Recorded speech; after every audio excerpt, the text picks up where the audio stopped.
The following is rated not safe for work. It contains strong language, adult situations, and lots of spoilers. Discretion is advised.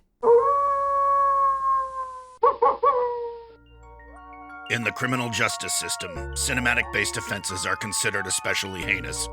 The dedicated attorneys who investigate these villainous films are members of an elite squad known as the Reels of Justice. These are their stories.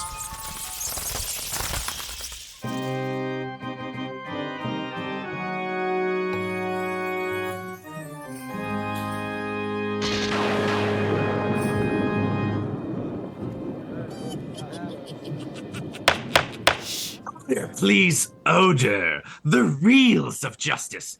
Hell on Reels is now in possession. Grudge Big Ben Haslar presiding. Will you all please dies for the horrible Grudge Haslar? Thank you, Scaretaker, and nice mustache, by the way. I don't know why everyone keeps comparing you to the Crypt Keeper. You look very, very different. Intellectually distinct characters. First time I told that joke. Be seated. Welcome to the Reels of Justice. Hell on Reels. Today we're in the case of The People versus An American Werewolf in Paris, a 1997 horror comedy about daredevils from the United States traveling abroad in the capital of France, wherever they encounter werewolves. For those of you unfamiliar with our spooky court proceedings, we are here to determine if this film is guilty of the sin of being a bad movie. And if so, it shall be cast for all eternity into the fiery pits of movie hell, upon which this courthouse just so happens to be built.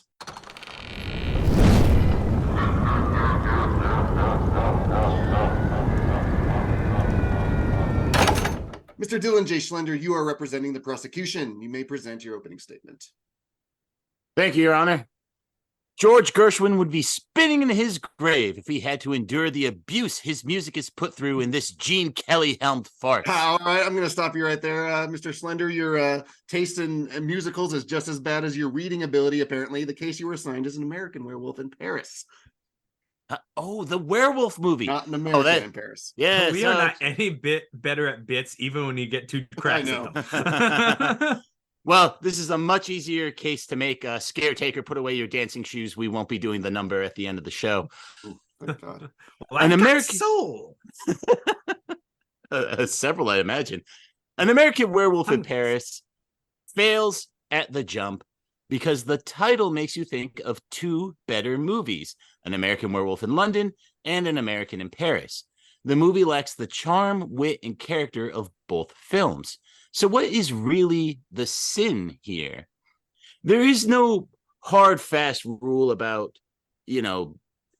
living up to the namesake in your movies, especially in horror movies, right? So maybe all this hatred for Paris is because it's trying to lean on American Werewolf in London.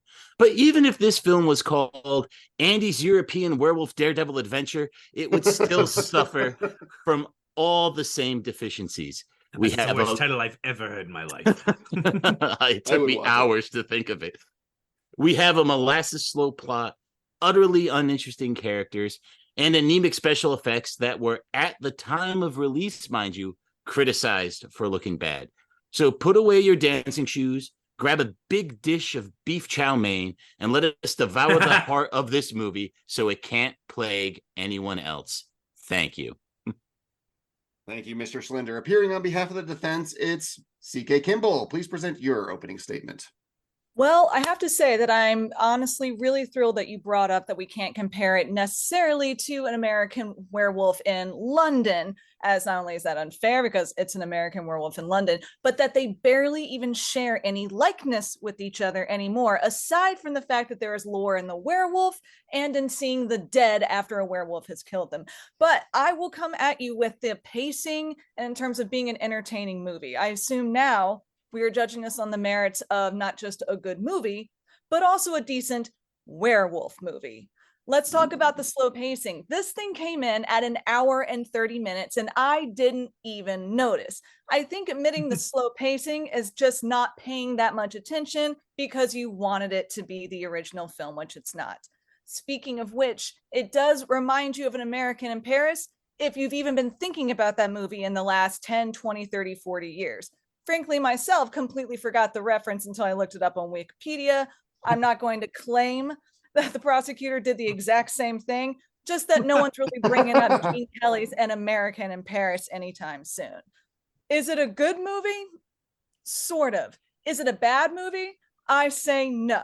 It rides on its own interior successes, which we'll get more into as we move on in this case. Thank you, CK. Mr. Schlender, you may present your first exhibit. The defense is crazy if she thinks I'm not always thinking about George Gershwin. Come on, guys. That is true about him. Thank you. It's a personal problem. You don't know his life. So let me get started, Your Honor. In 1997, horror movie fans were starting to expect a level of sophistication from their December releases due to the high expectations set by Scream and fostered by other features like I Know What You Did Last Summer. And Werewolf in Paris fails to deliver. Firstly and foremostly, we just do not have an engaging plot. And this really only needs to be threadbare when you think about it, because you would imagine the objective of the movie is just to get us from werewolf scene to werewolf scene. You know, you would think we're here for the monsters after all. So what happens? We meet the blandest 90s teens with seemingly no defining characteristics, and they save a beautiful woman from killing herself and then proceed to stalk her. The movie really jettisons any idea of plot from here. There is a secret werewolf cabal that is linked to all this, but ultimately it's just not particularly interesting because you see, apparently they have access to a drug that lets them turn into werewolves whenever they want, but they only decide to steal this drug that they presumably know exists later in the movie for reasons that are not abundantly clear. The French police are comically inept, even for a horror movie. I mean, guys, the main character hides in a morgue tray and manages to escape. He just walks away. No scrambling of cops or anything. And then when we look at the lore that is borrowed from An American Werewolf in London, and we could say borrow, but really it just disregards it, adding this new twist of eating the heart to revert the werewolf effect. And instead of the bloodline needing to be killed, it's just the vampire, excuse me, the werewolf that turns you that needs to be killed. That's a good change. But if that's how it always worked in the first movie, never would have happened.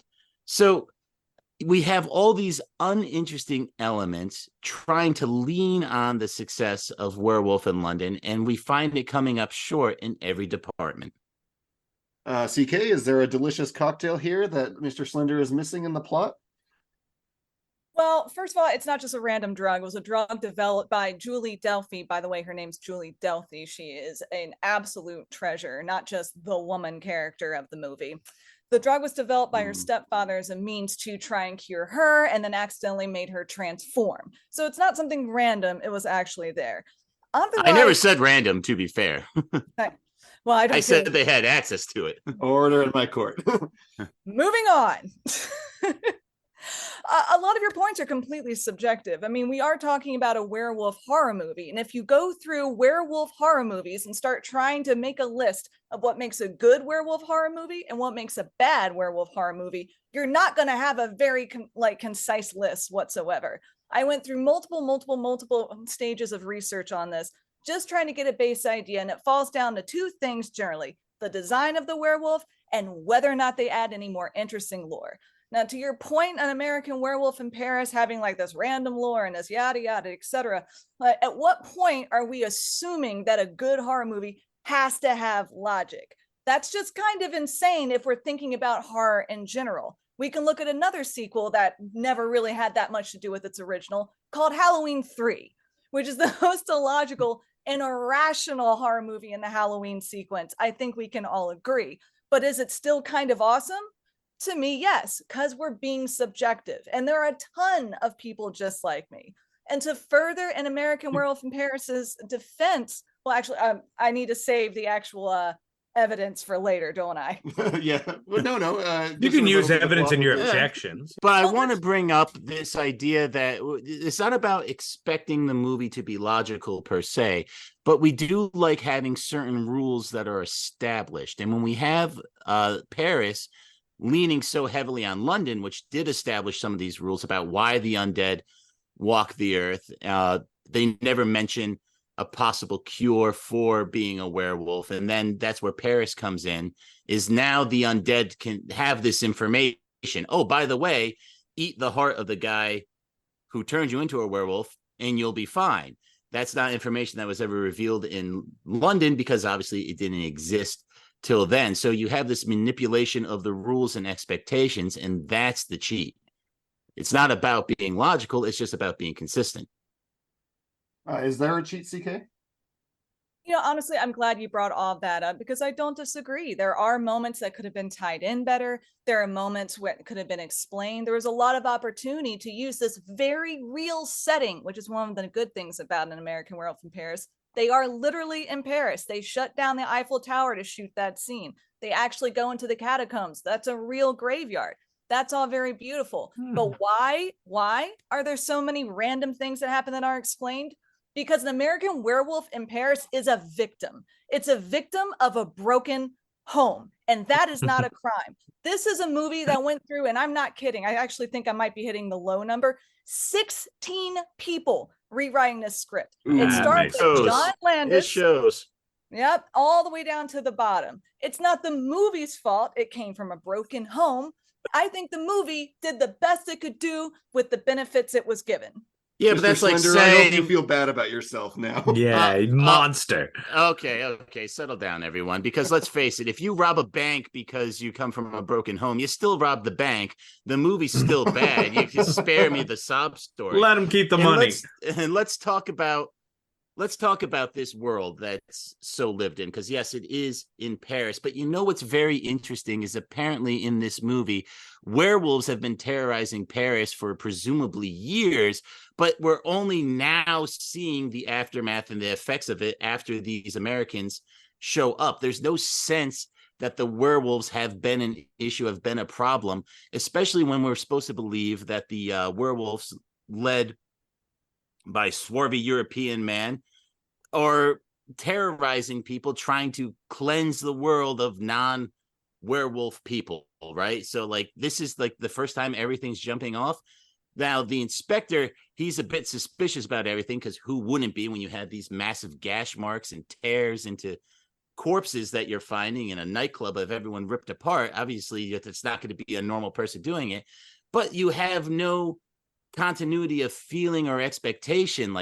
You would have found other corpses, you would have found other evidence of werewolves, but it just feels like we're being dropped in, not even in the middle of it, but at the beginning, even though what's her name, Julie or whatever, the beautiful woman that I mentioned earlier is the treasure, been a werewolf, been a werewolf this whole time, and that there have been other werewolves around. So immediately, as we're watching this movie, it already doesn't feel real. It feels very contrived. Do you have a rebuttal, CK, about the lore that this thing is just sort of shortcutting? Here are my thoughts on that. With AAWP, it holds itself pretty much to the exact same standards. It's almost half of the werewolf movies that exist. If you're going to hold it and say negatively that's the problem, you got to go down the line and say it to all of them. There are plenty of when they're all on trial, I will. Plenty of popular werewolf movies that claim that werewolves, popular and considered good, where werewolves have just been fucking around cities this whole time, killing people, and they've just been attributed to dogs, or people just didn't care or notice. These are. Do you have an example of one of these films for the jury? The Wolfman, I think the Benicio del Toro one. Where's my list? Well, I would just like to say, when we're looking at the internal logic of the movie, the skinhead werewolves, their express purpose is to kill humans, is to kill Americans, right? Is to, Who can blame them?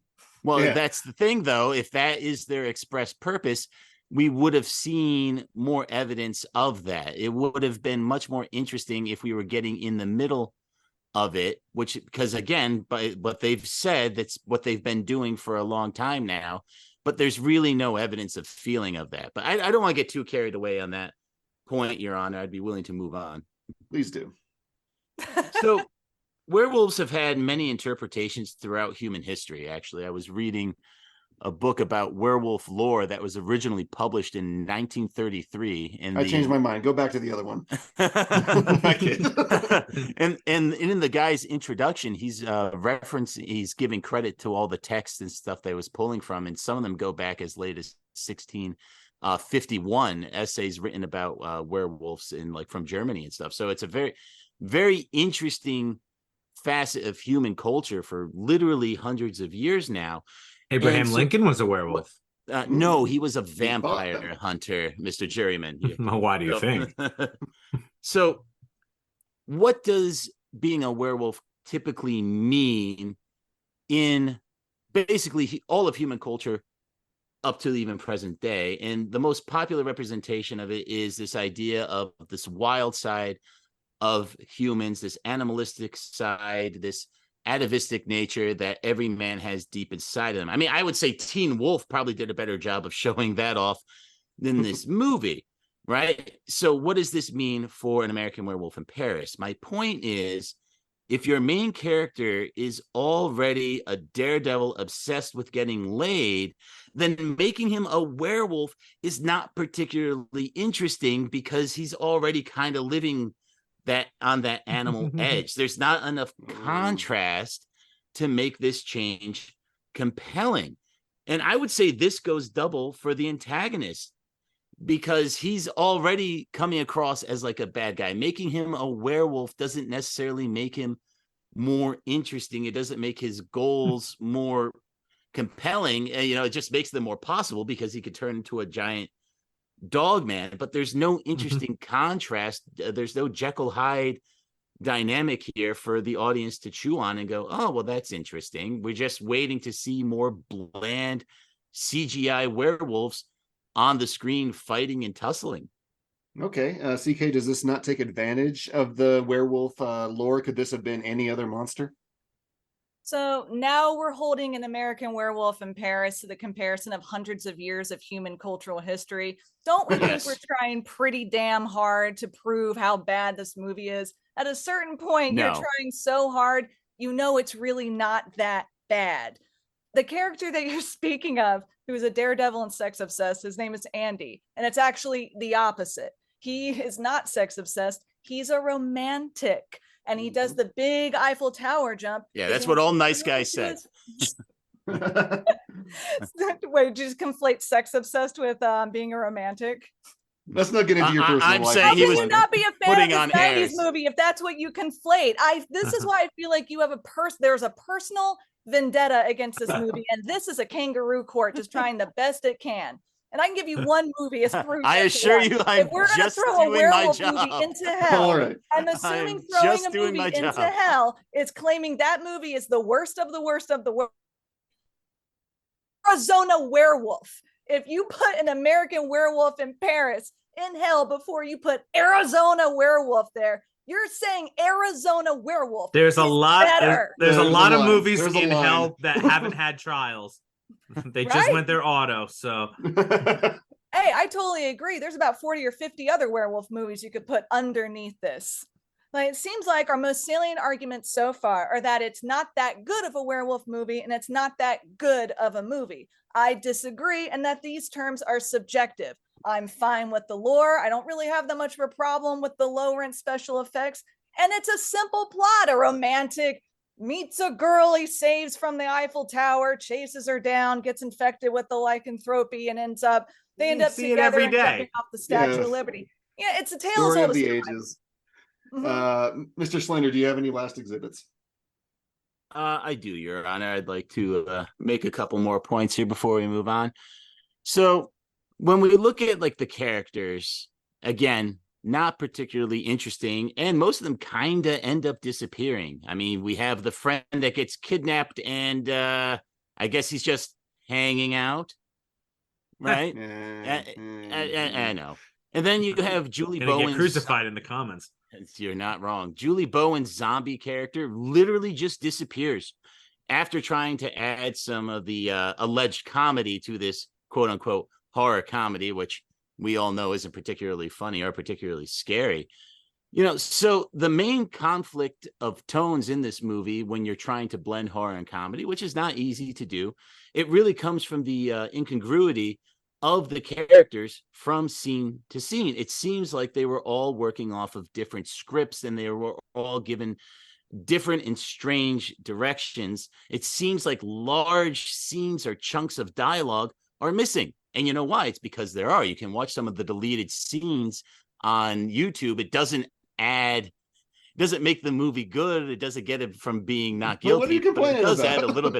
It does add a bit of context. Well, I'm saying what we're seeing on the screen is suffering from those cuts. And as you all know, what we need to judge is the movie that we see on the screen. And these cuts really, really hurt it and help drag it down to bad, right? Because, think of it this: when we see the two undead characters start bickering, I thought, hey, this could be an interesting angle. This is an interesting twist on what we saw in Werewolf in London, where it's just the one friend. Now we'll have these two with a pretty good repartee back and forth. And it just doesn't happen. It goes nowhere, right? So the characters do not get any satisfying arcs or developments. I would even say conclusions, which, again, arcs and development aren't critical in all movies, but I would argue it is critical in a movie whose central plot device is a mechanism like lycanthropy,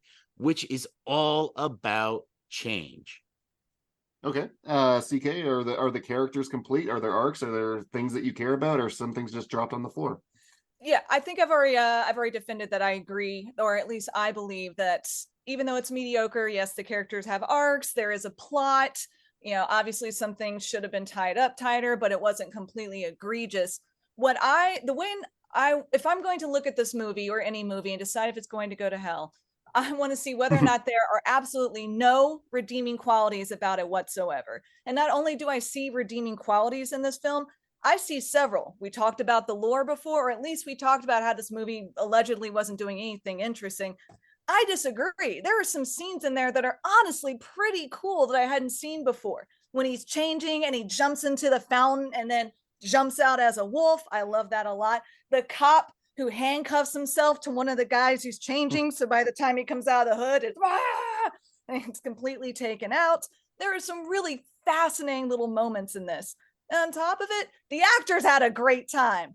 Usually in these kinds of movies, when they're this kind of mediocre and you see the cracks a little bit, the actors come back that it was miserable. Julie got her rent paid. She said that deliberately. And this was Tom Everett's first time ever going to Europe. He said it was the most amazing time because they shut everything down for this movie. I say there's plenty here to make it redeeming and not make it hell worthy. We just talked about this, like with Ballistics X versus Sever, this idea that since the actors were having fun, that movie. Hey, but that was an exhibit brought up about how the actors were having fun. We don't see that on the screen. So I'm very happy that Julie got her rent paid and that Mr. Bland, main character number one, was able to go to Paris for the first time in his life. Oh, go boo yourself. Go boo yourself. I've got one more exhibit, Your Honor, and then this with your best shot. So, we've been talking about what we've been seeing on the screen, right? The acting and writing can't save this movie. And I would even argue that Paris is underutilized, them shutting down the Eiffel Tower notwithstanding. But the werewolves, those CGI beasts just look terrible. And I'm not saying they look terribly dated now in 2023. We could see contemporary reviews that were commenting, such as this one from the Washington Post. I'll quote, "The tribe of murky computer-generated creatures whose anatomy is there, whose faces are hardly seen and whose bodies never make much sense. They never look believable in frame with actors. It's like that time Beavis and Butthead presented an Oscar." So this is not only a matter of aging poorly, they were created poorly, not unlike the special effects of another guilty 90s movie we've talked about, Spawn. I knew it. There you go. This is important. Knew it. This is important. This is an important fact because the movie is asking you to think about Werewolf in London, which Rick Baker won an Oscar for his effects work. So when the movie is asking you to make this comparison, well, feel free to do it and see that Paris comes up wanting. And I will rest on that, Your Honor. Thank you. CK, you may rebut or present your first exhibit. Well, personally, I still think the commentary on the design of the werewolves is still a bit subjective, because I think I know the same list that you're looking at. I think I probably went through them too. And a few of them had their own twists on it. For example, one had American Werewolf in Paris as the third worst werewolf movie, and then Benicio del Toro's The Wolfman as number 2. Ooh. Just saying, I don't know how this kangaroo court actually feels about Benicio del Toro's The Wolfman. But it was recommended last couple weeks ago. Last One week. juror likes it. One juror recommended it just last week. I won't ramble. Yeah, what I'm getting at is that these lists, there is no definitive list, just like there is no definitive rules about a werewolf movie, like there are no definitive rules about horror movies. It's just about whether or not it was enjoyable. This movie was enjoyable. Silly, off the bat, kind of ridiculous, need a little bit of work. I didn't come out of it thinking, God, I hope I never see that again. I would probably watch it again if it came on TV. That is not a hell-worthy project. That's not hell-worthy work. American Arizona Werewolf is. Or Arizona Werewolf. Yeah, I Mr. kind of want to Schlender, see is there that leeway one here? now. That's What was that, Your Honor? I'm sorry. Is there leeway here compared to the other werewolf films? Is it enjoyable? Well, I mean, those other 1000%. werewolf movies aren't on trial, Your Honor, That's and true. with apologies to the But they defense, I did not read these You other just compared lists it to an American Werewolf in London, so because the clearly movie other is werewolf movies matter if they're because- being compared to each other. because the I movie will side asks on the you. prosecution on that one. The movie is asking you to do it by nature of its title and what it's borrowing and twisting from the lore. I think that's a very fair And set up in the criticism same that the universe. jury will buy. But we said at the top that we could acknowledge that a sequel can move away from its original subject and still be successful. I can cite a few examples of sequels that have done exactly that. Oh, I'm saying it fails on both. I'm saying if you did want to say that, view it completely independently, that doesn't save the bad acting and the bad writing. The fact that the movie is asking you to make a comparison to Werewolf in London is just another nail in the coffin. So it's a both and situation. I would like to move away from this point now. CK, do you have another exhibit? Another exhibit of what? Another exhibit in of why defense this... of the film, like why this is good. Got it. Why it's not bad. Or why it's not bad. Why it's not burn worthy. Exactly. This isn't a movie I'm going to put up for a Saturn Award or anything. That's for damn What? sure. It's just not that bad. It's not so bad to have this much vitriol in it. It has But why? The actors are, I mean, for a movie that everybody hates the dialogue and every single thing about it, those actors were pretty decent with it. They were enjoying themselves and they never felt completely forced. It is a perfectly serviceable movie. Do you have any further exhibits in defense of the film? I can go through my list of sequels. Blair Witch 2, Book of Shadows, Halloween 3. No, don't bring that one up. Here's an interesting point. I'm not sure if this will work that well, but I found it very interesting. There's a kind of like Animal House quality to an American Werewolf in Paris, which is fascinating because John Landis obviously did London and he did the first script of an American Werewolf in Paris. I always wonder if that's why we have so much of this like slapdash late 90s college-y things going on. That once a lot of the Landis werewolf stuff moved away, some of that humor stayed. So if we're going to go against that, in a weird way, you kind of are going against an American Werewolf in London. I would just Mr. point Schlender, out is this that as fun as Animal House? Werewolves are animals after all. Animal House. no, I wouldn't say it is. And I would also like to point out that John Landis was actually very disappointed in this movie. He is on record saying, quote, "I was really disappointed when I saw that film. I thought it was lousy." So I don't know. I don't think we could be giving. Do you know what his him, involvement was in this film? Did he produce it at all, or No. He was the director of An American Werewolf in London, and he Right. had the first treatment of this. But as the defense pointed out, it went through no less than It got wrestled 16 from him? different writers. Well, I don't think it got wrestled from. I don't know how much interest he actually had. He had a lot of interest, but but, it just they wanted to obviously go a didn't work. direction he wasn't into, and so he was just like, eh. I didn't have fun in college either. I'm sure he still got paid something, but there were some issues with some of the characters, which also made a few of the decisions a little confusing. But yeah, that's all background stuff. None of it would save what we're actually seeing on the screen. I mean, again, this idea that the actors were having fun or that it wasn't forced, everything the main character's doing seems very awkward and forced. I don't think he was a natural for a leading man. He just didn't have that kind of confidence. He didn't have the charisma. It's just utterly forgettable. I'm forgetting more and more things about him the more I talk. Oh, well, we better wrap this case up then. CK, do you have any last exhibits, or would you like to rest? I just want to make another comment that is again subjective, because I have the exact opposite experience that I've remembered in American Werewolf in Paris for the last 20 years. I saw this, I think, when I was 11 years old. There are moments in there that I've literally never forgotten that I realized in watching it again.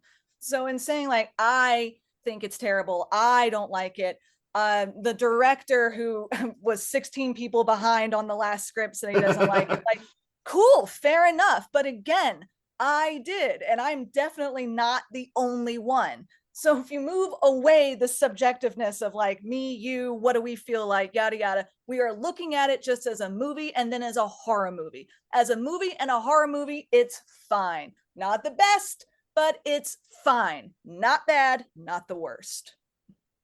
And you'll rest on that?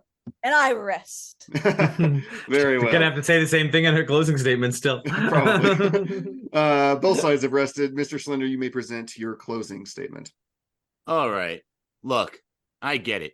It has werewolves. It has sex scenes. It has blood. Who could ask for anything more? Well, ladies and gentlemen, in this court, it from takes... American in Paris. What do you think? I don't know. I don't know. We're not classy enough. You gotta spoon feed this. Ryan, back me up here. Jesus Christ, man. That's the last time I sing on this show. I lied. All right. Well, ladies and gentlemen, in this court, it takes a lot more to get a movie off, maybe not Maynard or Ben, than cheap and poorly acted titillation. We are not stupid. We see this movie for what it is, a bid at getting the reflected glory of An American Werewolf in London. It does not do anything original that is interesting except break the lore. We have a very slow and uninteresting plot where the main conflicts are so muddled, we just shrug and wait for the action. But what about this action?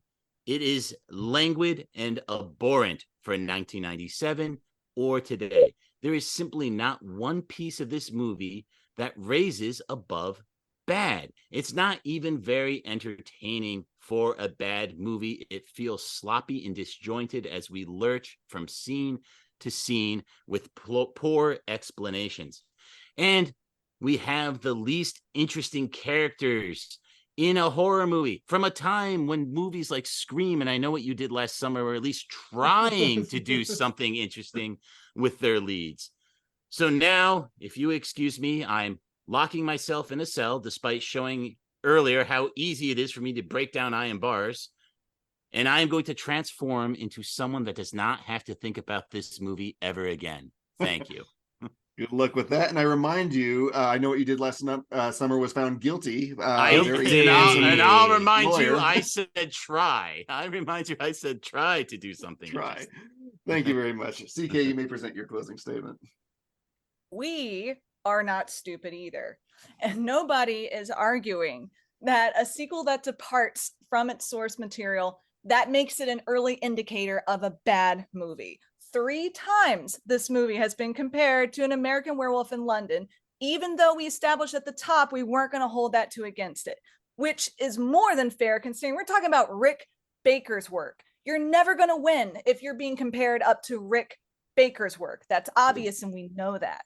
So we are again looking at this movie as a horror movie, werewolf movie, and a movie in itself. It has character development, it has romance, it has werewolves, it does have some action. They do have some creative moments. They do have some memorable moments. These are all the basic building blocks of a decent, at least okay movie. And you guys, mediocrity is not a crime. Oh, thank God. That is true. Thank you all. Members of the jury, Mr. Maynard Bangs, Mr. Big Ben Haslar, and Mr. Le Hooch de Jour, Ryan Luis Rodriguez. You have all heard the spooky facts concerning this case, and it is now up to you to determine if this film is guilty of the sin of being a bad movie, and will therefore be condemned to the depths of movie hell. The Scaretaker will escort you to the deliberation room to render your verdict. Right this way. Oh. Hey, I got one that'll knock you dead. What do you get when you cross a werewolf with a jalopy?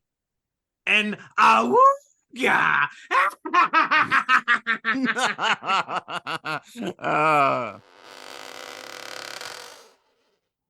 All right, everybody. What are we thinking? Ryan, let's start with you. I saw this on opening weekend. Mm-hmm. 11-year-old Ryan, despite being a puss, saw this with his dad. And all I remember about it is that he covered my eyes when Julie Delpy took her shirt off.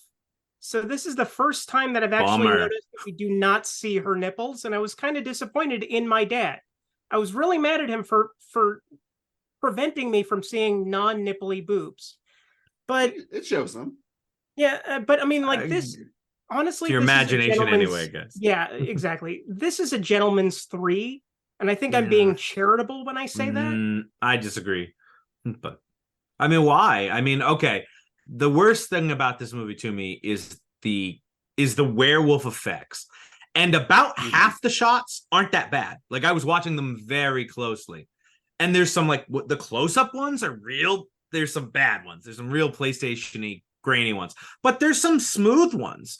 And they do happen. And they do try to shoot around it when they can, which is exactly the same thing they did in London. They shot around the werewolf a ton. Yeah, but there's a tangibility to the werewolf in London. Like, it's amazing that this movie was made 16 years earlier and yet looks better in every single respect. And I'm not even sitting here trying to compare it to London, because London is my favorite horror movie of all time. I'm not going to do that to it. It's not fair. This is a movie that has to stand on its own. My issues with it are completely singular to this movie. I simply dislike this movie. But let's talk about that too, because it was mentioned at the top that we weren't going to compare. And I'm not sure these two are a sequel. I know they had to put Landis on the top, and he was somehow in the same universe, though. It's using the same rules. There's no returning characters, except for the fact that there still are werewolves. But as far as we know, at the end of London, the werewolf line is destroyed. So there's no reason for us to think that this is the same universe.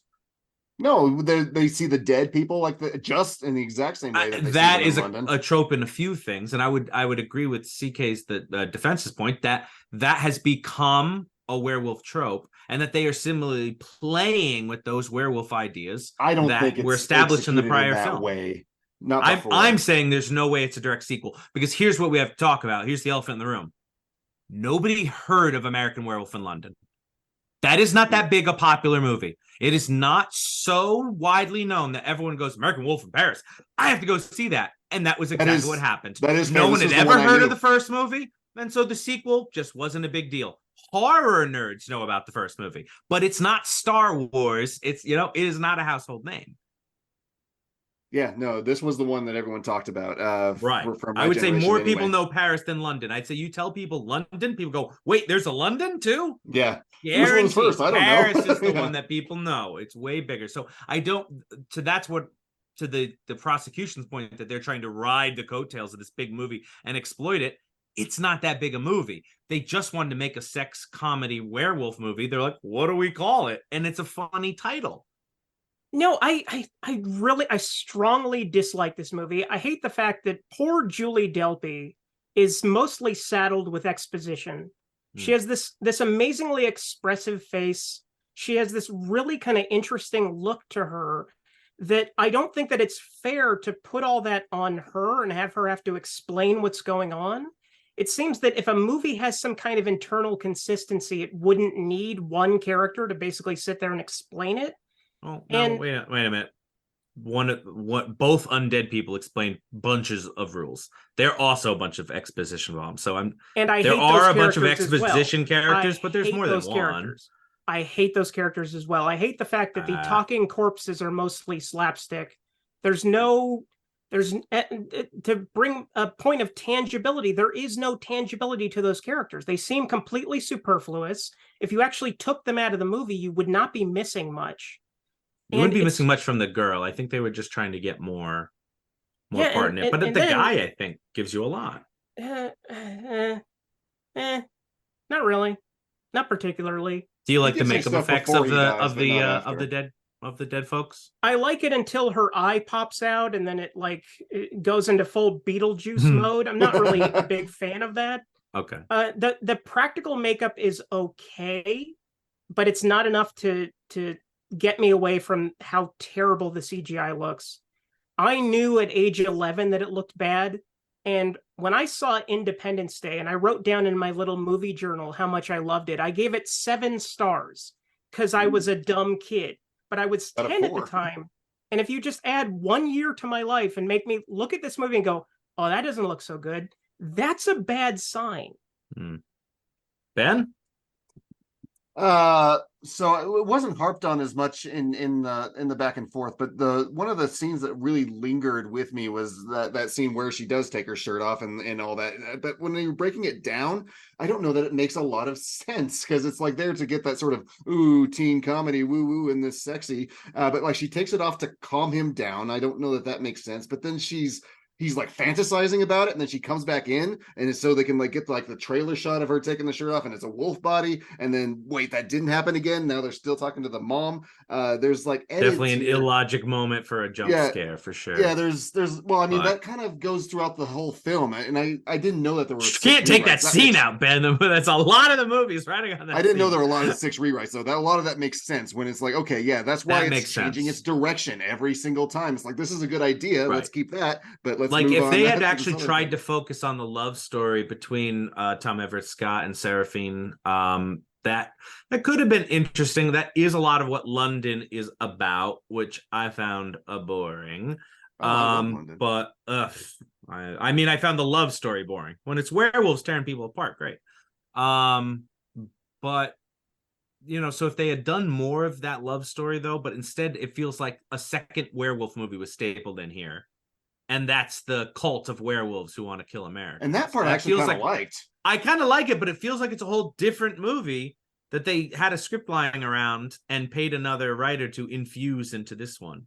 I like that they had like the vials like on this special little like leather. Oh no, it is cool. I love the werewolf CGI sucks, but their design is cool. They're not only strong, they're fast looking. They do look cool. I agree with CK. I love the dive when she's diving over people all over into the subway train when they all look up and they're just doomed and dead. There's tons of great sequences. The problem is they execute them with the CGI, but they're well thought out. They look cool.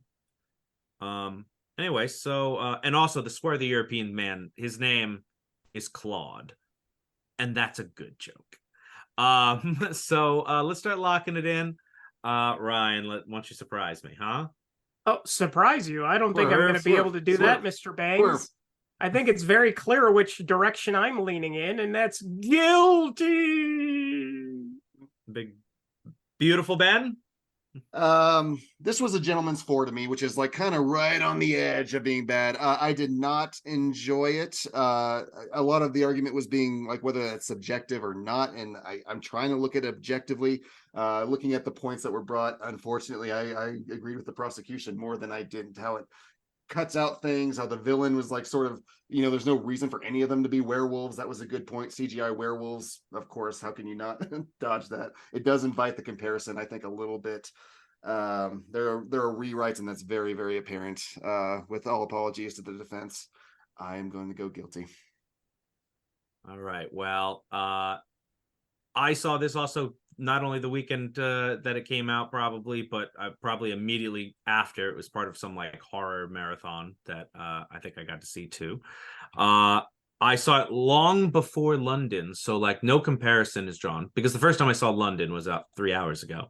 And yeah, the CGI kind of sucks. It never bothered me as a kid. I can see where it's bad, but to me, it's not a CGI movie like Spawn, where everything is CGI in his whole, he goes into hell and everything's CGI. This is a horror movie, so most of the scenes are shadows and light, and it's not carried by the CGI. It's carried by a lot of other stuff. Anyway, again, another mention, there was no main arc for the character. I did agree too with the defense that the main character is timid. He's not a good daredevil. He's losing, and becoming a werewolf makes him assertive. So I think that's the arc. He's suddenly protective and actually dateable by the end. So I think this movie is good. The only thing I would change. Awesome. You should. The only thing that I would change is the CGI, and get some more money in there, maybe. Sure, yeah, but it's a fun, sexy team romp with werewolves. It's fine to me, but it doesn't matter. I will put in the dissenting not guilty. But let's get out there and tell that a very handsome judge. Mr. Foreman, have you reached a verdict? Mr. Foreman? That's me, isn't it? God. It is. It sure is. Keep us here all day. Why don't you? I can't be the caretaker and the foreman. It's just too much work. Okay, here we go. It's not as if some guy does that every week, right? Yeah, but he's just himself. We have, Your Honor, in the case of The People versus An American Werewolf in Paris, we find the defendant guilty of being a bad movie.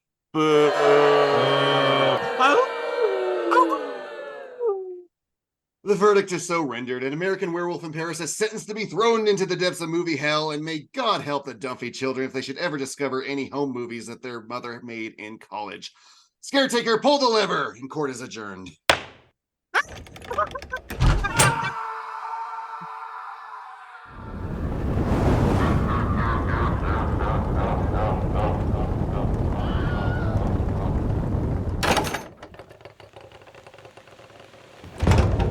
This is Mumbly Mumblerson, released from the cold grip of death, fated to walk amongst the living and pass passive-aggressive judgment on those who have survived the reels of justice. Dylan J. Schlender, you had a really easy case today. Good for you, he said sarcastically. Would you care to share your thoughts on the jury's verdict? Oh, thank you, Mumbly. I think we came to the right conclusion today at Reels. I would definitely chalk this movie up to, like, so bad it's entertaining. It's a hacker. I would watch it again with that understanding, just kind of keep it simple, but I want to tip my hat to CK. I think did a great job for defense, made some good points. It was a fun, spirited back and forth, and I look forward to facing off again sometime in the future. Take care. I was snoring, but you can't hear it because my voice is so low. And here comes CK Kimball. Excuse me, can we get a word on how you feel about today's verdict, and know that I'm already falling asleep from the tedium? Well, we already we left it all on the field. We gave it our all. We got to give it to God. Got to give it to Satan. We did the best that we absolutely could. I got to look to the future. This isn't my only case or my only client. I'm gonna have to take in Halloween 3, 10 Cloverfield Lane, Book of Shadows, Blair Witch 2, The Fast and Furious. You already Tokyo did Drift. that one, You did. You're not the only horror court around. Let me tell you. Yes, where you are. But the only one that matters. I want the names and addresses of any others you know. If they're not intellectually distinct, I swear to God. Looking forward. I've got Idle Hands coming up next for me on my defense. It's gonna be a good game. Good game. Thank you very much. That's all I have from the courthouse today. I'm off to haunt the courthouse grounds in my subterranean agony palace. Let's go back to the studio for post-trial analysis. We have such a complicated canon, I can't even keep up with I'm gonna miss Mumbly when he's gone. Tolkien couldn't follow Mumbly's plot. No, exactly, right. Well, we have 16 writers, and we just can't get on the same page. It's a metaphor. This is a shame. So, Schlenzer, you loved it, right? Then it's a glorious hacker. You loved it. No, I didn't love it, but I did like it. Yeah. It probably isn't in one of my top werewolf movies, but I did enjoy it for what it was. Man, I love it. It's definitely a top 10 werewolf for me. It's fun. It's fun. I want to read the original script from Landis. Like, is it just a sex tour through Europe, and they had to do the Daredevil after? I think it is. I think they're just. I think it's just a fuck tour through Europe. Entirely. Well, you know what's funny? An argument I wrote down, I said it's like they were trying to be American Pie with werewolves, but this came out 2 years before American Pie. I'm like, well, that doesn't make sense. So no, exactly. Exactly. It was a raunchy comedy before they were even really cool in the 90s. If this came out after American Pie, it would have been huge. Maybe. All right. Well, CK, what's been keeping you busy? What have you been up to lately? I've been running a live show out here in Los Angeles at the Alamo Draft House. It's called Dragsville. It's a drag and vaudeville show. I'm pretty sure you're going to release this after our next show. Our next show is Friday the 13th, which is so cool. So I'm so excited. We're going to make it our Halloween horror show, and we're theming it to Five Nights at Freddy's, because we always theme to an upcoming release because, Alamo Draft House, et cetera, et cetera. Other than that, got a couple of other things just working on. The strikes finally ended, so work has both picked up and just it's chaotic, and I don't really know what's going on, but good news. It's good news. Yeah, that'll be fun to transmit in. And I got to see some of the pictures of the Five Nights at Freddy's. You had a name for it, but now I can't remember. Five Nights at Freddy's. Yeah, I thought you had a clever. We're Dragsville the 13th. Freddy Fazbear lives. That was it. It was the Freddy. No, but that's gonna be cool.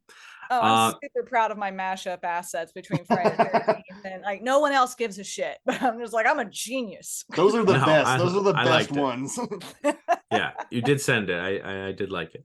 Now, we always ask our guests for recommendations of movies that you think people should see. And since it's spooky season, we were looking for a spooky or horror movie that you think people should see. So what should people check out?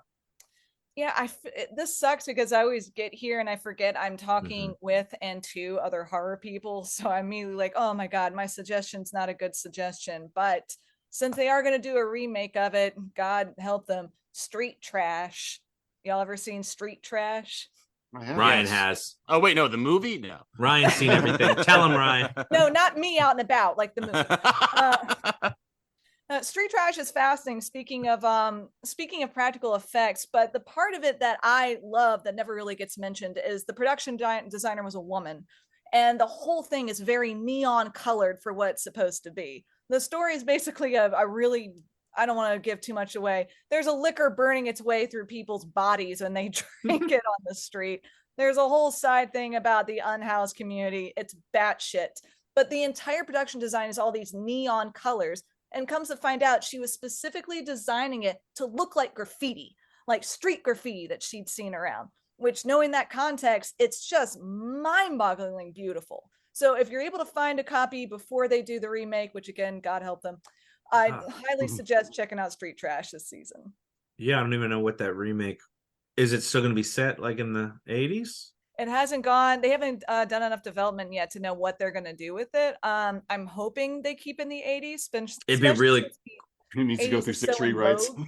That feels good, but part of me feels like there's just going to be such an influencer bullshit tie-in. Like, we're going to tell you guys how bad influencers are, and it's going to be tired.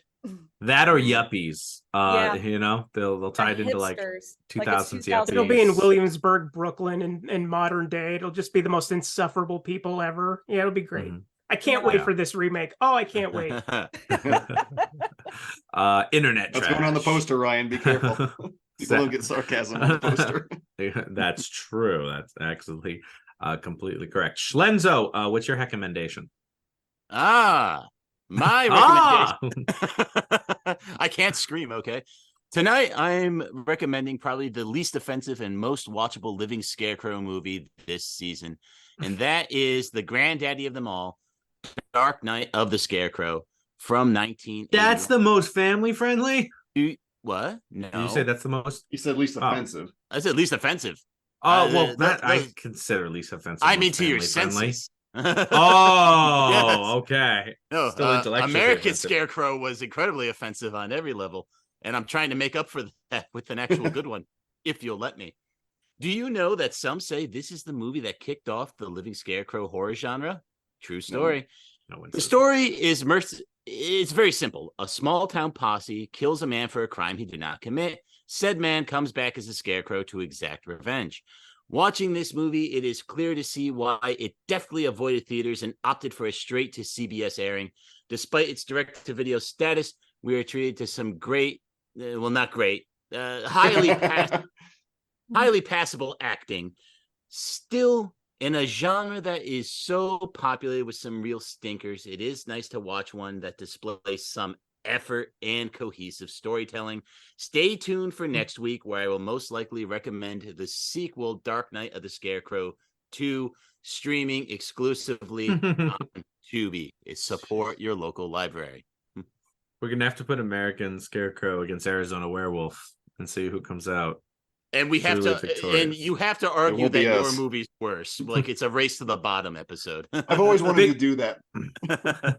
Big Ben, what do you got? With a 28% critical score and a 40% audience score, I'm still leaning hard into my inner Schlender this recommendation cycle. I love it. And I won't go to the mat for this one, but I still think that it's in the category of films that should be seen, and it really isn't as bad as the reputation would have you believe. My recommendation: As Above, So Below. This was a found footage film made at a time when people were just starting to get sick of that whole shaky cam thing. The fad had gone on for a bit too long around that point, admittedly, and I didn't even see it in theaters as a result. I also think that the film may have benefited from not being told in that. It would have benefited if it weren't told in that format, though. It does the same sort of found footage tropes effectively, though, when it's doing them. One cannot deny, however, that the stage of Paris catacombs, one of the creepiest places on earth, is perfect setting for horror, combining with the subterranean world of Dante's Hell, and the Philosopher's Stone gives us plenty of narrative symbology to play with. As the group ventures into the dark, getting closer and closer to the stone, the more hell becomes intertwined with reality. Certainly not all of it works. Admittedly, a lot of it is rather silly, but I'm an absolute sucker for archaeology movies that use history coherently, and this group of actors sold it to me. So why is it rated so low? It sounds great. No, it is great. I don't know anything about the rating. It's one of my favorite found footage movies. So it's legitimately scary. Like the yes. claustrophobicness of it is just so intense. Yeah. Is it on Tubi? Can I watch it? It's on Prime. Maybe. I have it, but we can watch it at some point. But yeah, no, I always liked that one, and it sounds like we just need to just do it here so we can clear its name. So put it on the list, Ben. Put on the list. You had some unkind things to say. You're gonna have to prosecute. Ryan, what have you got? My spooky recommendation this week concerns grindhouse-minded exploitation horror maven Frank Henenlotter. His best film, 1988's Brain Damage. Now, this is the story that follows a man who becomes attached to a nefarious parasite with a gentle voice that induces euphoria as part of a covenant with his host requiring that he be supplied with tasty brains to eat. While the film is frequently very funny, it is ultimately a tragic story that stemmed from Henenlotter's own experience with cocaine addiction, and you can sense that pain in a way that sets the film apart from the likes of Basket Case and Frankenhooker, both of which I also recommend. You can see real growth in him as a filmmaker, and it's infused with indelible images that will stick with you long after you're finished watching. Brain Damage is currently streaming on Shudder, Tubi, and Canopy. Again, support your local library. One recommendation at a time, Brian. You got to wait for Frankenhooker. It'll come. Its day will come. I'm sure that's on Tubi. I'll send us on home. My recommendation this week is the perfect companion to An American Werewolf in Paris. It's a 90s, check. Horror, check. Sex, check. Comedy, check. Consistent video store, banger, check. Undead friends who return to heckle their killer, check, check, check. It's got to be, CK mentioned it earlier, Idle Hands from 1999. An unambitious young stoner finds his right hand is possessed by a murderous entity, even after he cuts it off. Spoilers, but it's on the poster. Final Destination's Devon Sawa does a commendable job carrying the physical comedy as he struggles to get a grip on this sinister appendage. And the severed version of his hand is portrayed by magician Christopher Hart, who also portrayed Thing in the 1991 Addams Family. God, imagine needing to wait until they make another movie about living hands to work again. Hey, you better be the only game in town. Our two wisecracking corpses are America's sweetheart, Seth Green, and Eldon Hansen, of Mighty Ducks and, much more importantly, Cheats fame. A young but already lovely Jessica Alba appears as the love interest, setting a ridiculous standard for stoners everywhere. And in his final film appearance of that week, Fred Willard in a fun cameo role. I was afraid this movie would not hold up, but all the effects were pretty serviceable, including an animatronic head of undead Eldon Hansen. Unfortunately, this film did not have audiences eating out of its palms when it came out. I don't want to point fingers, but I think the screenwriters should have knuckled down a little bit on the script. Streaming on Pluto TV. The Price is Right. So is the Scaretaker? So wait, like Rob and the Hyde Scaretaker now? are the same person? Yeah, Hold on. What are you talking about? No, they just had time to work on the bit since I canceled the dancing number. Yeah, that is true. But I don't know what you guys are talking about. I didn't hear anything. Rob, you missed something really important about Idle Hands. Please tell me. Offspring. Yeah, I get a little paragraph and I can only mention so much, but not only is Offspring there, but his head, the top of his head is ripped off. So it is important. I didn't get to mention Vivica A. Fox as a like druid priestess who like, yeah. Oh, well, I was out until then. Breath. Right, exactly. So there's a lot of great stuff in the Coming movie. to an episode of Reels mention near you. It probably not. It's just good. So anyway, with that, we are all at a show, but we want to thank our guest CK Kimball for joining us. Thank you so much, CK. Yo, I love coming on, even when I lose. Absolutely. We're all winners anyway, and you still have Blair Witch too. So don't remember, you still won that. You got that out of hell. So there's one victory. But we're going to have you back too to save other things from hell. And we hope everything else will join us as well, as the Reels of Justice, Hell on Reels, keeps burning. Count it. No nipples. There were nipples, though. I saw them. There were. Well, I don't know. Maybe they're in your mind, Ben. See, that's what I'm Ryan. saying. You imagine nipples. That's great filmmaking. Everyone check your chat. You don't have to. No, you don't have to show nipples. I stopped recording. This is when far they're too much nipple talk. presumed. I'm still recording. This is going God, in. it is also canon on this show that you're bothered by nipple talk. This Thank is you a so family much. show. Please follow us on Twitter at Reels of Justice, Instagram Reels of Justice, and Facebook.com/Reels of Justice.